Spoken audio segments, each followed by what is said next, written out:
LinkedIn Live, where we discuss workplace violence and active shooter incidents. Today, we're going to be talking about the epidemic of workplace violence in healthcare. I'm lucky enough to have as my guest Ashley Moore and Rosa Dominguez Horsley. They're the hosts of the Nursing Post podcast, if I can say that straight. Their podcast is awesome. It covers pretty much everything nursing related. It's how I found them. And welcome, ladies. Thank you for you. having us. Thank you for the nice intro there. Appreciate it. Oh, absolutely. No, I like I've told other people I found you guys through your nursing podcast because you're covering workplace violence, and you guys are very well versed on it. So I thought we'd have a great conversation about it today. But before we get into that, why don't you tell everyone a little bit about yourselves, how you met, and how you guys started the podcast and why? Either one of you. Ashley and I worked together when we were working in pulmonary. Okay. I met, and we just clicked. We have very similar person, straight to the point, blunt, but say it with a little tact is everything. Delivery is everything. So what nurses do?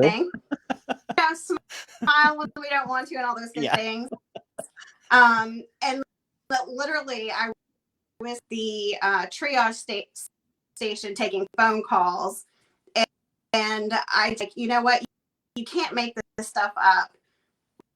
The craziness that goes on, and the phone calls you receive, and the day to day, you can't make this stuff up. And I was like, about this, we need to do something because this is getting out of control. What nursing is supposed to be. Oh yeah. And Ashley was like, we've been doing it ever since. No, that's great. I think we just realized that there needed to be a lot more education. Everybody can kind of understand.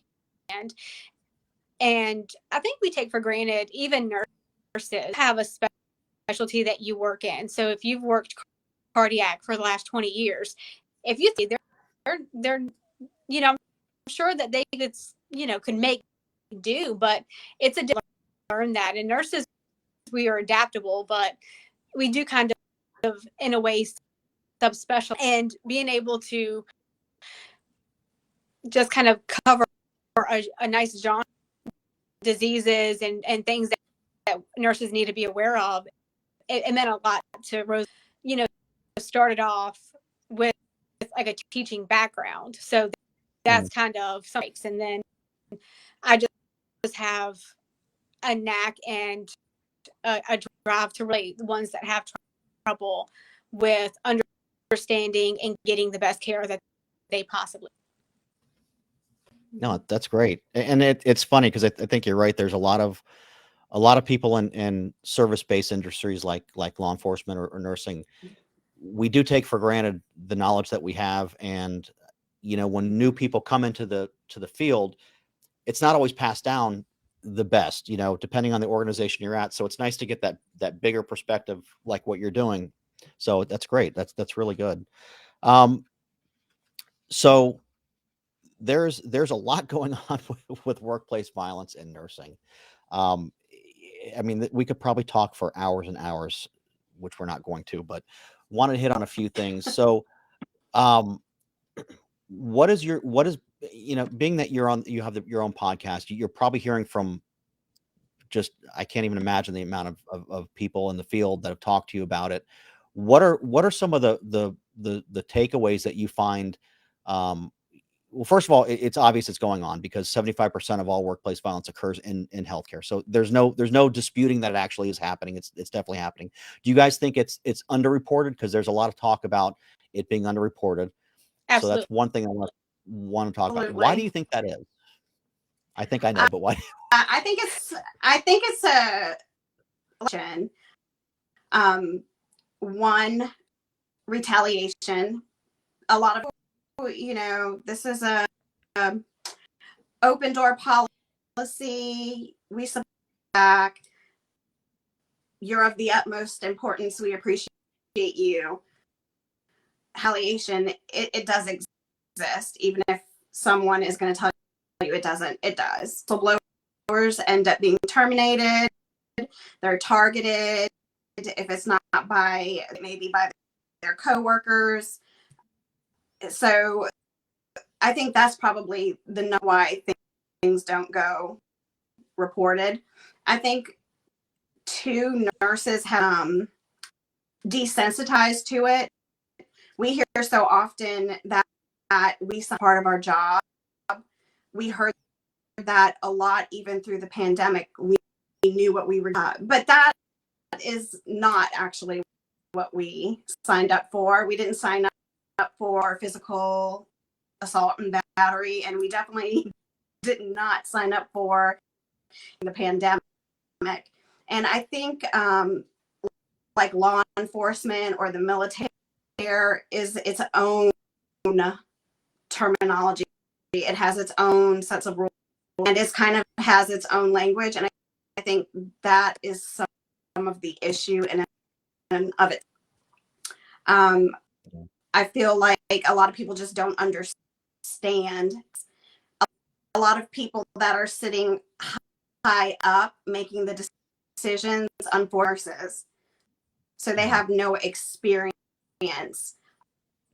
when they make these decisions, trickle it down to nurses and aides and etc.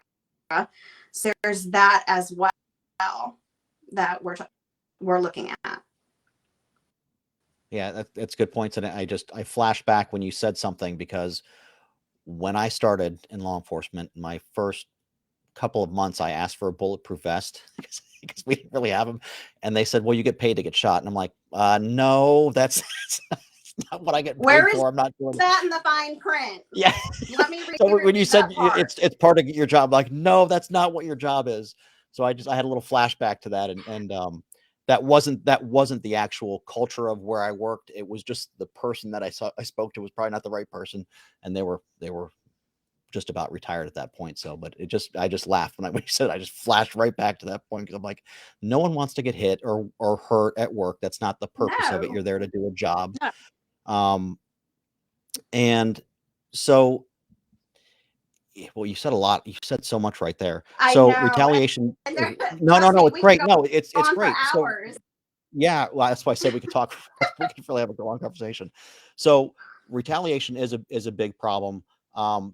Do you find that when an incident happens, that when it's being investigated, that there is pressure to not report this or take it farther? It's funny. I know the answer. Because Rose and I were having a conversation.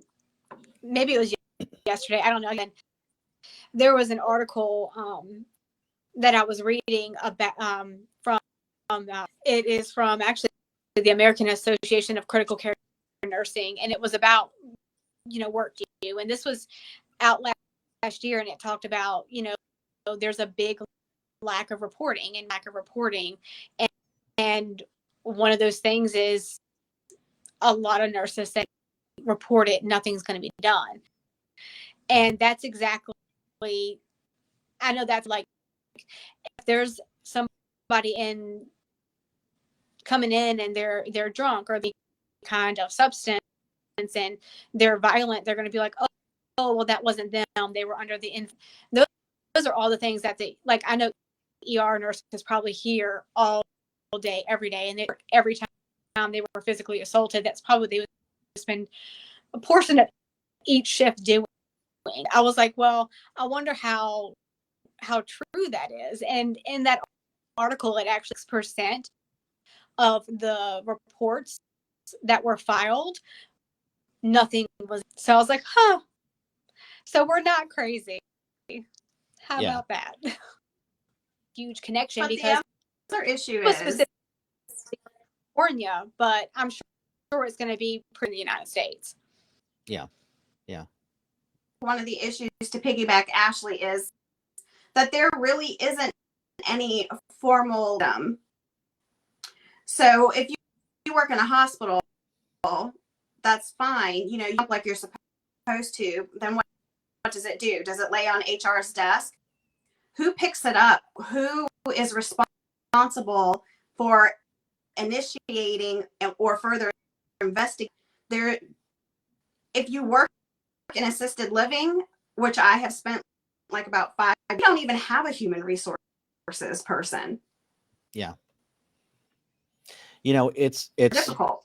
it's not, yeah, and you guys aren't the only industry where I see this happening.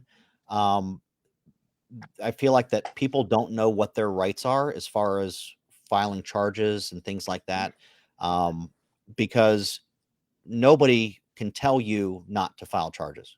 No, if you're working in a position, they can't tell you you can't call the police, you can't file criminal charges. If you have every right to do it, and that's a personal choice. It shouldn't be up to an administrator or any supervisor or anything like that. It has to be a personal choice if you want to go through the process. Um, and you know, I can. There are instances where I think where I'm sure I've said, you know, you should just let this go. It's not worth it. Not that it wasn't a crime that occurred. Not that it wasn't that I wasn't concerned that the person went through something. It's that understanding the legal side of it, the system of how it works, nothing will happen. You'll end up wasting all this time and energy for nothing. So I wonder if if there are some of those instances where they come in, because I think you'll all, well, maybe you won't. There are some people that will say everything is workplace violence, and some people will say nothing. Like, in other words, someone walked by you and bumped into you. Oh my God, I was just assaulted. No, they didn't mean to bump into you. It was an accident. Some people, you're laughing. I see Rose, I'm seeing you smiling. This happened to you. I know with the mask's not available anymore. I'm not very good at hiding my. But you know what I'm saying? Like, there are times when someone, you know, where sometimes something happens that wasn't necessarily intentional, and there are some times that it's absolutely intentional. And I think that can cloud from a supervisory standpoint. When do you know, how do you try to guide an employee? Mhm. And the problem is there's too much ambiguity to that, which is why, you know, you've got these new laws coming out, hopefully, that should try to sort of normalize how a process is set up. So, you know, we talked about this before we went on air, and I have to read it because I'll get it all messed up. So HR 1195, that's the House bill number. In the Senate, it's S 4182. It's the Workplace Violence Prevention for Healthcare and Social Services Workers Act. Could they make it any longer? But it's a pretty No, it's a comprehensive. generic drug. Yeah.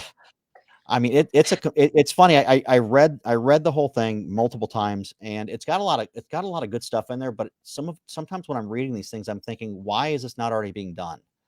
There aren't And I think nurses at the top.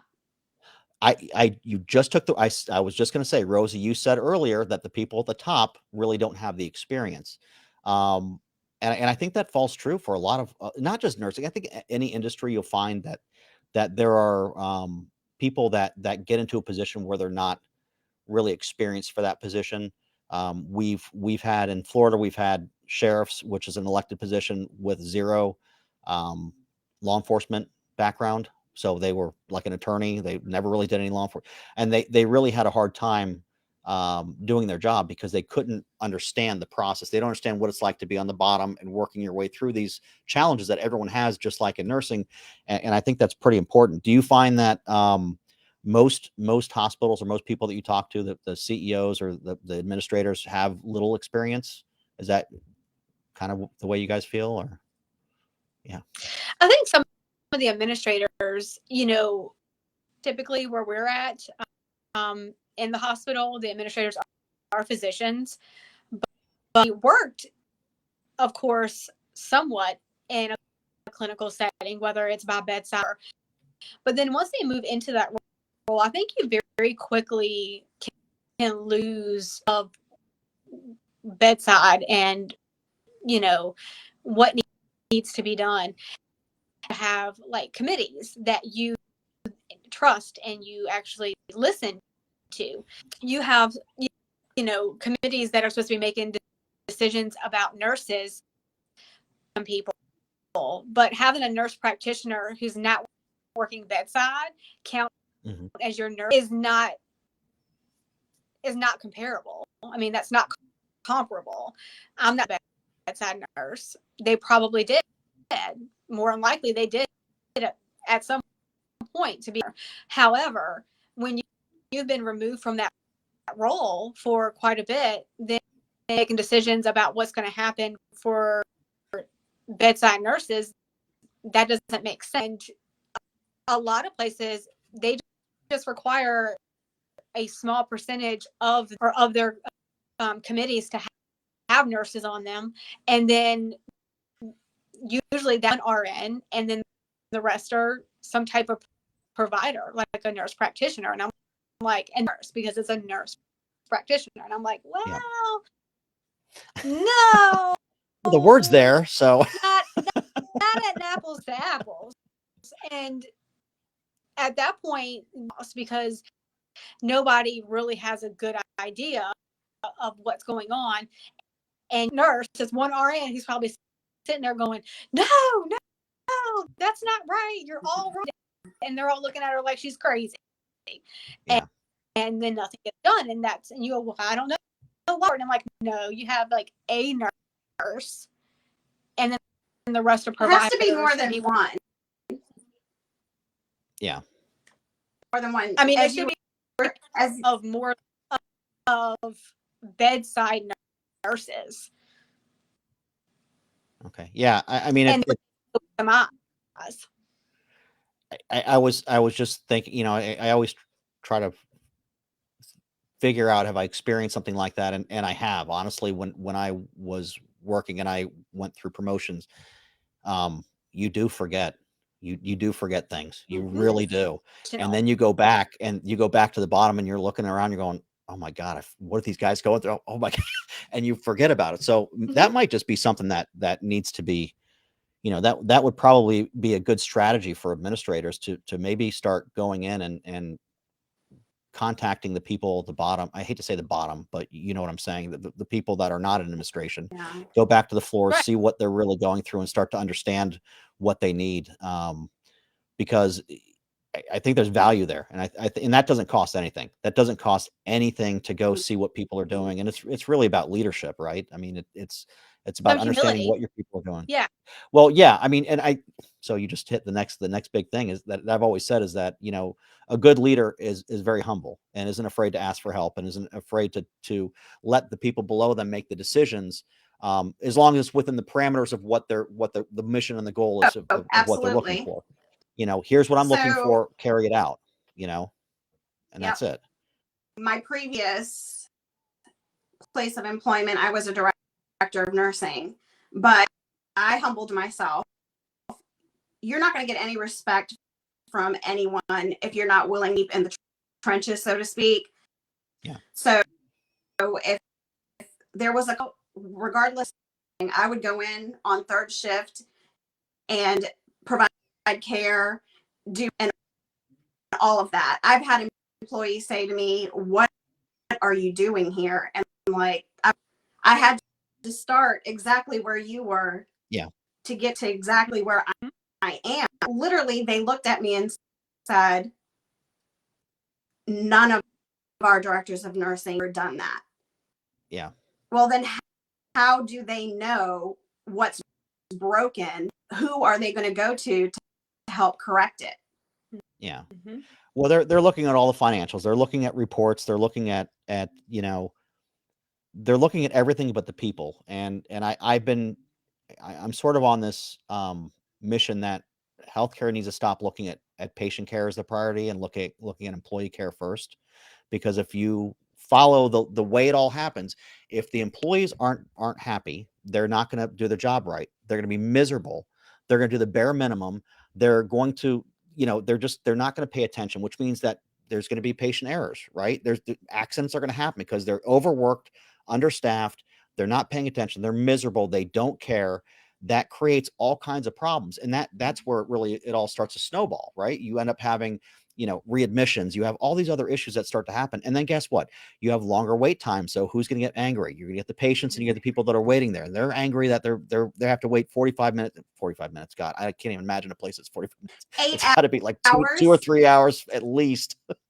But you're waiting hours and hours to get in, and now you're already miserable, that you know, that's just, it all kind of creates that problem. So I think staffing is a huge issue that if that could be resolved, It's not that would be a big part of it. impossible. No, it's not, it's actually California very has those in place. California to nurse ratios, and it works for them. And yes, during the pandemic, you know, some of those altered, but they have it and it works for them. Mm-hmm. So for that system won't work, you know, it hasn't been proven. Say that to the nurses that are working in California and ask them how they feel. Has it worked for them? And I'm almost 1,000% will say they would rather work there than work somewhere else in which there isn't to nurse ratio. I can tell you here, working in a system, easily have at least 135 residents underneath me, nurse. That's not safe. No, it's not safe at all. That's not safe. Horrible. It's not. And No. I feel like if you fix the ratio, it will make things better. However, it's not going to take things away. When we marched back in May, we marched on 4 issues. And of course, the biggest 2 were ratios. You know, the third, you know, it was like money, you know, that's always going to be an issue. Money in these types of fields of work. But those 2 right a lot. And I'm not talking about pressing charges against someone who has demand, you know, who has mental health issues. But let me tell you, the system is broken, and Ashley can jump in at any time. The emergency room, your primary care provider, it is not your mental health provider. But as a country, that's exactly what the ER has turned into. You get wait time in our local emergency room because it's being used as a those issues of hypertension, cold, and COVID right now can be handled through your primary care. But then on the second is not being addressed nationally, worldwide, in any form of fashion. If you need a hold, you have to go to the emergency. I don't know in Florida where you live, but I can tell you here in our emergency room, there is not that sits in the emergency room with the other EDs for a medicine. There's just not. Yeah. And they're not staffed for those types of patients. And there's just not enough centers, period. And that suffer mental health, substance abuse issues. They where do they go? They go to the emergency room. Where does most workplace violence and health? The emergency room.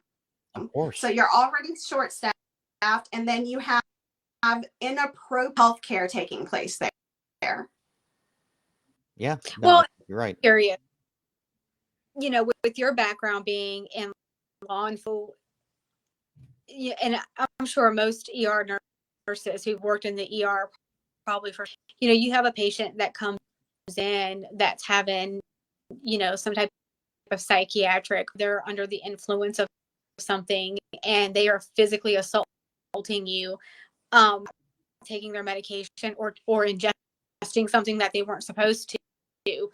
And, you know, well, they can't help it. Then part of me is like, well, they also made a choice to not their medication. So from a law enforcement perspective, you know, that's not law enforcement arrest those people and they are charged with whatever. Yep. So why stop that at the door of a hospital? You know, we're there to help you, yes, but for your actions, irregardless.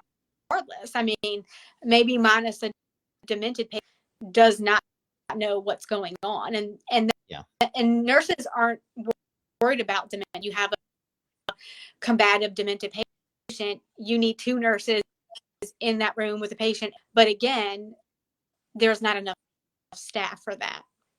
Yeah, and that's what I'm saying is that if you solve the staffing issues, you'll have the ability to have two people in easily, when those patients come in that have that problem.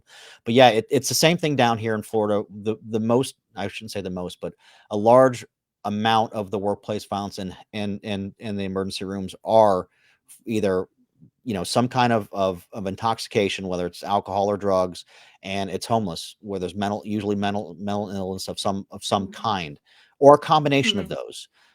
And so that's Yeah. what they're really dealing with. And from a law enforcement standpoint, when you involuntarily take someone to, for their well-being, we have to take them to the hospital to get cleared. And we used to be able to have one facility that we would take them to, but things have changed and all these different rules start applying, and then you can't go there anymore. So you got to go to the hospitals that are not prepared to deal with, you know, before, even if staffing was great, they weren't ready to deal with the amount of patients that are being brought into Yeah. those circumstances. So it's a challenge, and it's sad because, you know, there's bigger social issues here, right? There's drug abuse, mental illness, and how do you treat them, and that's a whole nother show of how to deal with that. But Mhm. it's amazing how much it starts to impact everything, Absolutely. and Mm-hmm. it's unfair because the fallout from it is you're losing nurses that got into the job for all the reasons that anyone in these professions do. I got in because I wanted to help people. You guys got in because you want to help people. It was all about that. It was all about these idealistic dreams of, making our communities better, safer, helping people that are in need. And when you kind of get pushed down so hard, you just say, I'm done. And do you find that a lot of the nurses that are leaving, are they leaving for other areas? Are they going more towards a travel nurse kind of thing, or are they just leaving altogether? What's been your experience of who you guys are talking to?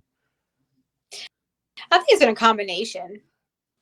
Nurses are Yeah. traveling. I think those are the nurses who still like nursing, but they want the compensation. Nurses are branching out and doing their own thing within healthcare, Mhm. Still get the impact that they want to still, feel that need to help on their own terms in ways that they've learned within their like area of expertise. Mhm. And I know that I've seen branch out and start their own businesses and said, no, I'm not doing this. Like, we're adaptive, that we work our butts off. We can communicate well, and it sets us up to be able Yeah. to say, some Problem solving skills. Most nurses, Yeah. can't speak for yeah. everybody, but you're going to see a lot more what we call nursepreneurs that are going to start taking control, basically. And I think you're going to see a lot more independent contractors instead of these, because then they get to make the decisions. They get to have the ball. So if these laws don't pass, that is what I see. Do you think? All right, let me ask you this, because this is how I've felt, and still feel to this day feel, and I think I can relate it to a lot of different perspectives, but most people are more inclined to stay at a place where they feel safe, where they're supported, things like that. Even if they got a better job offer for more money, they're more likely to Absolutely. stay and give up those extra perks if Mhm. they felt like they had the support, if they felt like they were, you aren't listen. It's never going to be 100% safe in nursing. There's no way. It's just because you're dealing with humans. Same with law enforcement. You're dealing with unpredictability. You don't know when someone's in total, crisis. You don't know their circumstances when you first come upon them, so you don't know, and they could just lash out, and that happens. Um, but I just have always believed that people stay because of the environment, not because of the benefits of the pay or anything like that. You guys you're both nodding yes, so I'm assuming you agree with that.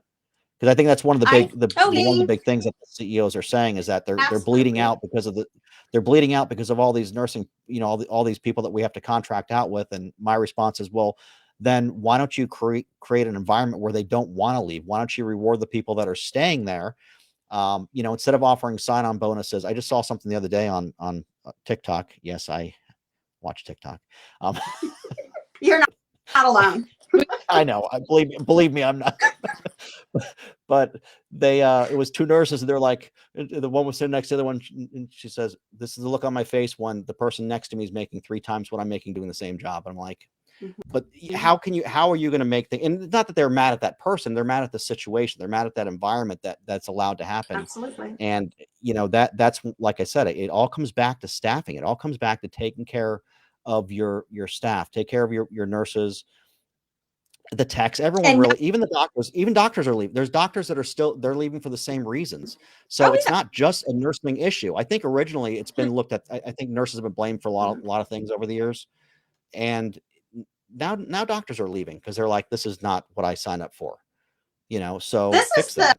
highest turnover care that I have seen through the duration of my nursing career. Or you're right, it used to be, oh, nurses have such a high turnover, but through the pandemic and even now, this is the highest that I have ever seen physician turnover, because it's not just physicians. We're talking about physician assistants, nurse Hmm. practitioners, professionals, and healthcare that go through the same thing. Maybe not on an everyday do the same thing. And the thing about it is that we have to normalize that this is not to any nurse or any healthcare worker actually and ask them to tell. Now, either they're going to tell you their story or they're going to tell you a story that they heard from their either verbally assaulted or physically battered. That's how much it is, and that's not okay. Yeah. It's not okay. And the risk of everything back in the day was about intelligence, your IQ, your degree had behind your name. We're not tailoring to that generation anymore. We are now in a generation moving forward where intelligence. So your person that's leading, it's nice on everything looks good on paper, but if you don't have those skill sets to make ends, to build rapport, to have your open door policy, you say you're not going to retain staff. And it doesn't matter how much you pay them ever. Don't have somebody that's going to treat you as an individual and as a person and stare belt of I don't know, Lay's potato chips, just one right after the other after that rotating door. And your budget is so much more expensive new people than it is retaining the ones that you have. And that's just a fact. Yeah. No, I agree with you. It seems like such obvious answers to me. I mean, it Mhm. really, it is more complex. There is a lot more that goes into it, but if I think that there's so many times that when we face a problem, right? We look at it through like, this is a big issue, we got to fix this big problem. And so you're looking for big solutions and you start throwing money at stuff because, oh, well, we need to do this. We need nursing shortage. All right, we need to find more nurses. Oh, the traveling nurses, let's throw money at them. Let's keep getting that. Well, you're just throwing good money after bad. Yeah, you're filling the void, but you're not fixing the problem. And Mm-hmm. so in the long run, you end up costing so much money that you now, now I'm coming from an administrative side of things, you're now losing your profitability. Your profitability means that you can't go towards looking at new stuff that's in the future, like all the tech that's out there, especially all the AI stuff, as far, diagnosing. There's so much really cool stuff out there, but hospitals can't afford to really even look at anything like that right now because they're busy trying to deal with the problem that was largely created by them, which is the shortage in staffing. So, and I Mm-hmm. agree with you about how, you look at someone's background, you look at all these letters after their name, and I've got these degrees, and if you don't have the ability to talk to somebody, and think, have that critical thinking skills to be able to look at a problem and resolve it, it's going to be a problem. So yeah, no, that's interesting though. Yeah, but go ahead. It all plays into each other. It does. Everything is connected. It really is all connected. But like I said, when I started looking at this, I connect everything all right back to the staff. It all comes back to the staffing. If you focus on fixing that, that will start to untangle the other issues that are coming up. It's going to fix the profitability. You're not going to have to pay for all these people, pay 3 times the salary to have somebody come in for a short period of time. You're going to be able to retain people. And when you retain people, people that like where they work, they do a better job. They're more productive. They're more efficient. There's studies, so many studies that are done on leadership and things. And they talk about, employees that have a voice they feel free that they can go to their boss and say, hey, I was thinking, what about this? Can we try this? And they might say, no, we can't. We've tried that, and here's why. But if you want to look at another avenue, try. It's that open communication, that dialogue that I think is missing a lot of times, especially when you get to a larger organizations. You start to lose that. But that's a leadership that's a leadership issue that can easily be addressed. But it just seems like there's a lot of things that can be that can be done to turn the wheel around on this, because it's going to be bad, especially if this law goes through. I was just reading something about for the Workplace Violence Prevention, Healthcare, Social Services Workers Act. So the Congressional Budget Office estimated that for the first 24 months, it's going to cost $1.8 billion for these hospitals and the private hospitals to get up to speed on everything. $1.8 billion. If you aren't looking at these numbers, if you're not administratively saying, gosh, this is actually, if this is going to go into effect, it's going to be, just another thing to cripple us if we don't get ahead of this now. Do you guys see? Start working on staffing. If they start working on staff, drop that billions of dollars right down. Yes. And it's funny because if you read the whole, I don't recommend it, but if you read the whole bill, it talks about it, and all these bills that are out there right now, they talk about it. They talk about how the savings from this comes in the form of reducing absenteeism and turnover rates and things like that. So I'm not a fan of government regulation, but I'm also a fan of when an industry as a whole can't get something together and it gets to this level, that the government's going to step in. And I'm like, well, you kind of did it to yourself. I mean, I can tell you that from law enforcement, we did it to ourselves. We have forfeiture laws, and they are a great tool for law enforcement.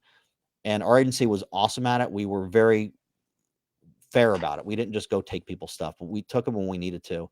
And because that's how you hurt the drug deals. You hurt them by taking their money or their cars, whatever.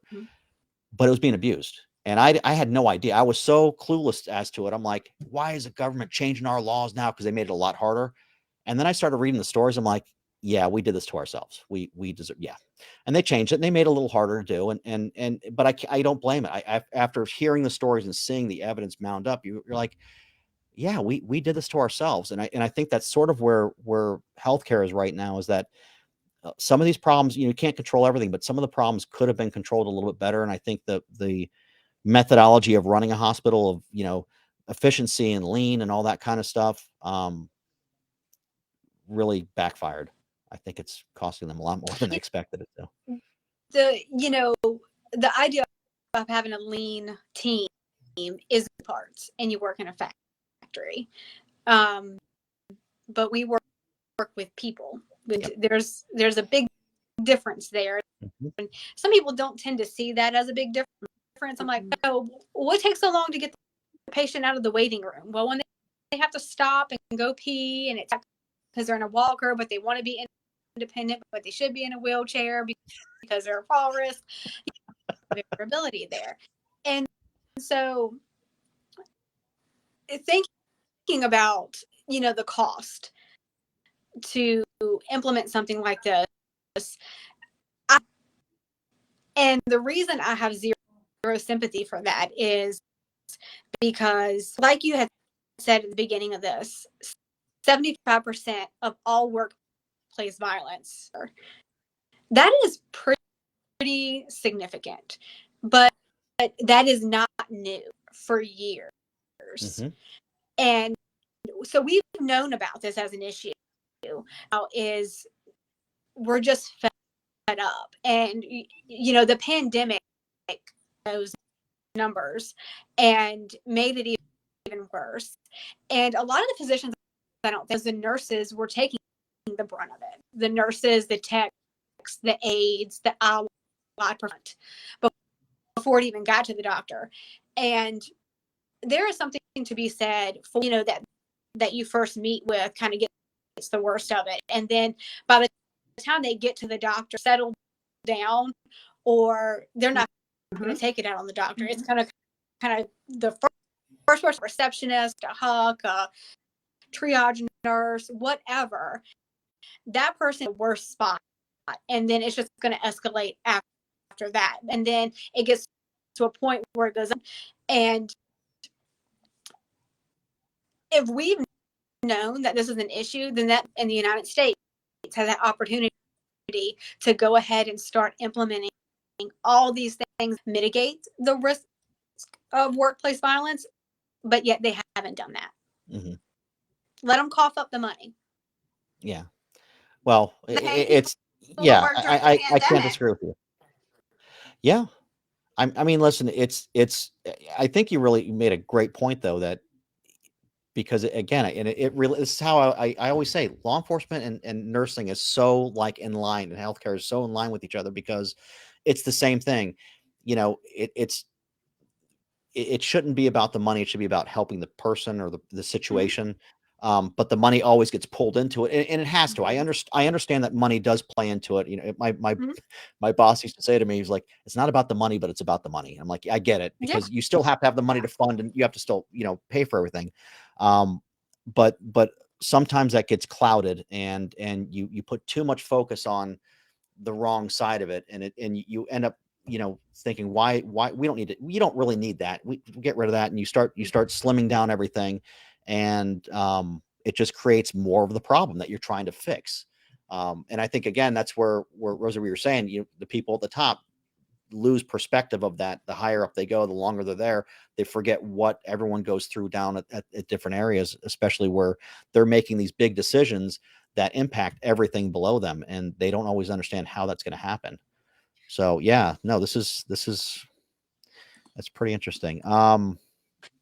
This is what else did I not a topic that's going to, with this bill just being passed, we've been like way before the pandemic. Things just got really ugly, and unfortunately people became during the pandemic, that heightened sense of paranoia, the heightened sense of fear, knowing what's coming, that just pushed everything, I think, over the cliff.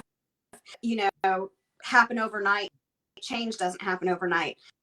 But I can tell you for sure, in agency nurses, the amount of wage that you're paying, that back into your current staff and hire the appropriate, then I can assure you that you will see a decreased amount of workplace violence, because it's not just health care and law enforcement. So they're hard. We all say, some of us, we would never be nurses, but I don't think I would ever be a social worker. They probably deal with a lot more verbal assault than of course we do.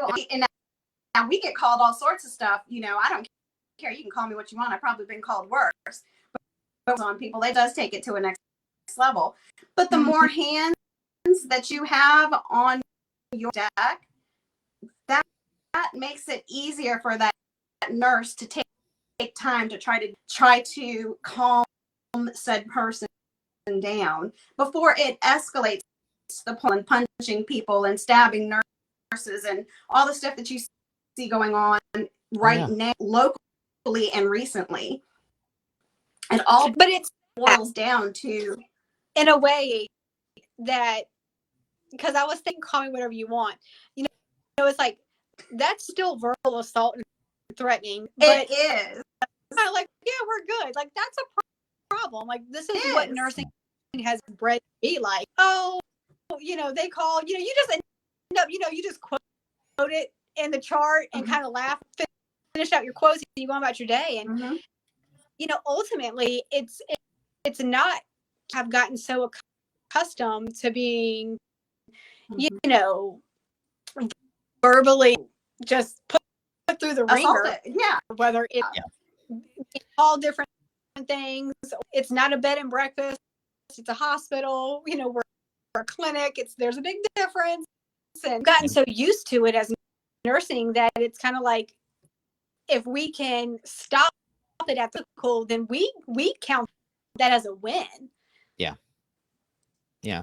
So, God, I'm telling you, we could talk for hours on this. So, you had talked. We're kind of broaching the training aspect now. So, I want to just briefly cover that. We don't have much time left, but do you find, because I totally agree with what you guys are saying when it comes to training. So now there's always, the big thing is de-escalation training, blah blah blah. Okay, which is fine. It's something that's needed. Do you find that when you guys are put into a training situation where you're going to be trained on, let's say, de-escalation or whatever, that it is seen as more of, is the hospital saying, we'll just check off a box that they had the training? Is it really taken seriously? No. It's a PowerPoint presentation that everybody has to sign and say that they attended. You may or that presentation. Yeah. You may not. This is what you could have said instead of, yeah, we all know that. Like, instead of saying, most nurses aren't going to yell at a patient that, I don't know what you want me to do about it, and walk away. Now, given there are nurses who do that. Body is meant to be a nurse that is a nurse. However, if we're waiting on order, we have to contact the doctor, do whatever, and we tell that to the patient all because they're in pain and feel like they're not getting proper treatment. What we need is and I really don't think that I've ever been given proper for, hey, this is how you need to deal with somebody. It's kind of like, okay, pick up pages the entire office. It's like, first off, I'm probably not in that situation, because hopefully it happens few and far between where I have to page the entire office. And then two, if you're in a hospital room, getting assaulted, I don't really have the ability to say, oh, can you call for help before you do anything else? We don't have enough hands-on training. We don't, period. I was fortunate enough to where I could further my education. I'm a certified dementia practitioner, speaks and things to de-escalate people that have, mental health issues. I was fortunate enough where I was able to take a self-defense class. They don't, I had to pay out of pocket for all of that stuff. You'll take the time, you'll educate yourself, and you'll do that, and you'll invest in you, because investing in you for your patient and their longevity.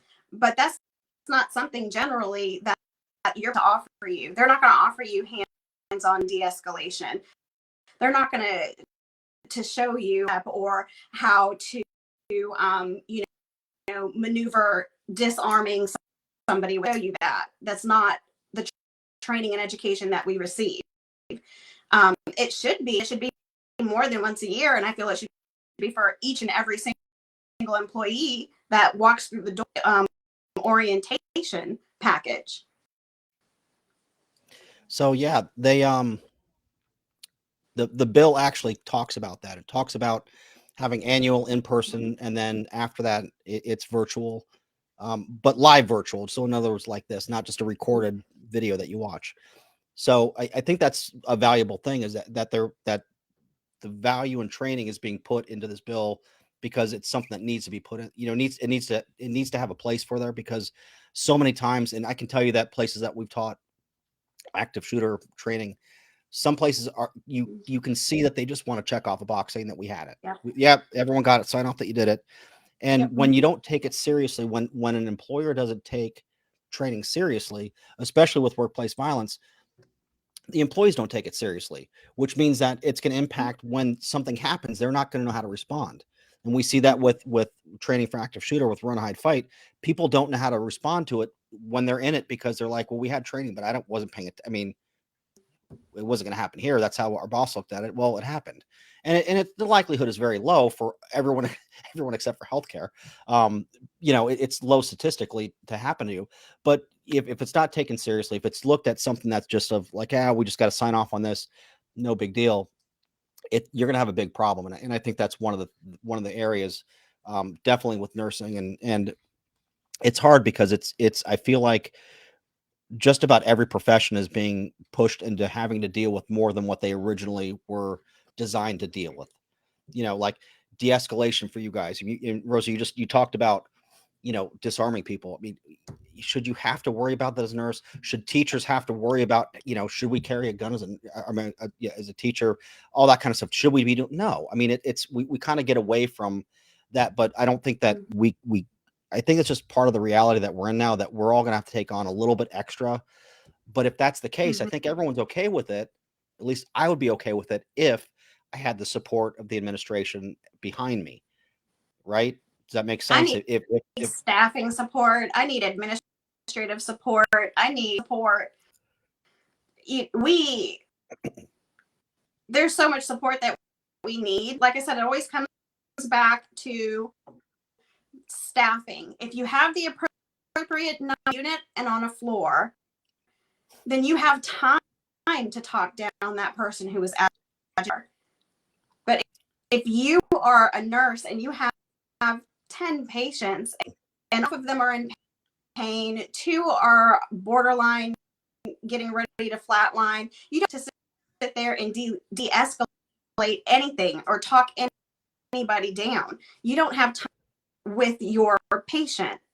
And we nurses spend more time with patients, and I think people seem to forget that a lot. Just like Ashley said, where that doctor comes in, we get everything. We get it all. Yep, I agree. All right. Well, it looks like we're And a lot about out of time. Oh, go ahead. Sorry. I was just going to say if there's No. anything else you want to add.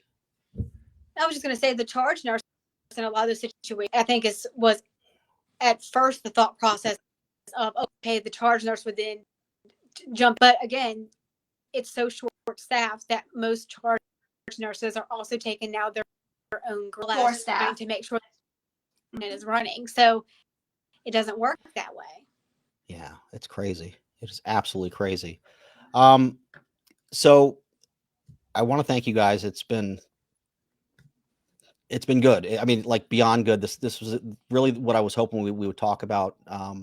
I think, first of all, thank you for what you guys do. It's another one of those professions where, you don't get the recognition that you should, given the amount of work that you go through and the amount of stuff that you put yourself through. No one realizes that, at all the tragedy you end up seeing throughout your career, it plays a toll on you personally, on your family.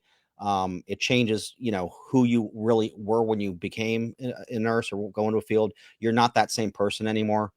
So it really does have a deep impact on your life, and people don't realize the value and the sacrifice that you guys are doing. So I do appreciate it. Where can they find you or listen to you guys for your podcast? Well, our podcast can be found on any podcast platform available everywhere. And then you can also find us. Our website also has everything on it, and that's the nursing home. Okay. Yeah, I've got it on the bottom of the screen there.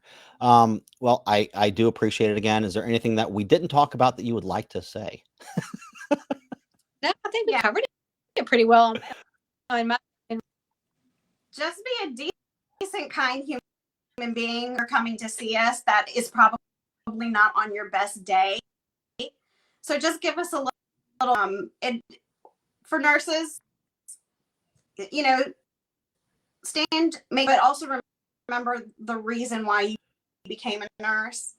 You know, it's hard to smile. It's just that smile that helps your patient to calm down, relax, feel safe and secure. It's a two-way street. Can't blame everything on corporate America. You can't blame everything. So just make sure that you're reflecting and you're being a kind human being. Absolutely right. All right. Well, I appreciate you guys. Again, I encourage you to check out their podcast. It's really good. I've listened to a few of I'm not even nursing, but I listened to a few of the episodes because it's interesting to me. It's interesting, and I like to hear that. I like to hear the experiences of other people. I think that, you know, when you start to get insight into what other people do and the challenges that they face, you'll find that we probably all share some of those same challenges in our own way. And it brings a better understanding, and it will maybe give you a different perspective when you're in a situation where you're dealing with someone in healthcare that you think maybe they're going through a lot today, and I should maybe be a little more patient if I have to wait a few hours to get into to see a doctor or whatever. But thank you guys so much for being here. I really, really appreciate it. Thank you for having us. We've enjoyed. Excellent. Okay. Bye, guys. Bye.